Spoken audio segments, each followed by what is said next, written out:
600 millions de francs CFA portés disparus au domicile de Madame l'ambassadeur du Cameroun au Gabon et à Sao Tomé et Principe, derrière l'école normale supérieure de Libreville.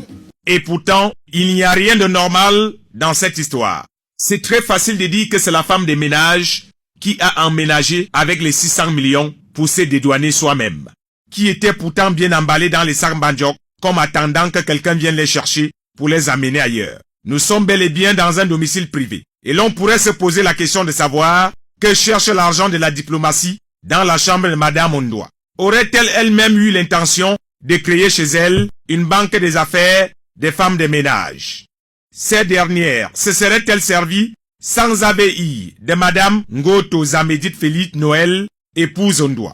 Cette dernière a certainement confondu le coffre-fort de son domicile à celui de son bureau. Un peu comme un ministre de la communication de l'époque au Cameroun, qui avait mis l'argent des médias dans son propre compte lors de la venue du pape au Cameroun, prétextant qu'il se faisait trop tard et que toutes les banques étaient fermées, sauf miraculeusement son compte privé à 2 heures du matin.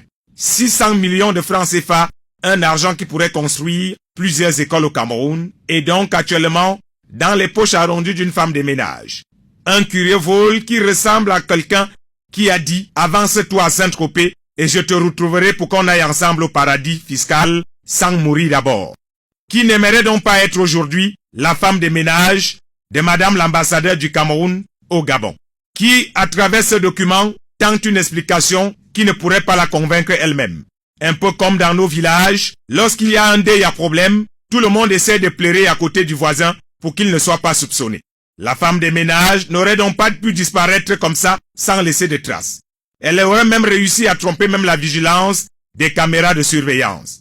C'est donc un scénario bien écrit qui commence à ressembler à un film où l'on voit l'acteur et le chef bandit mourir tous deux à la fin.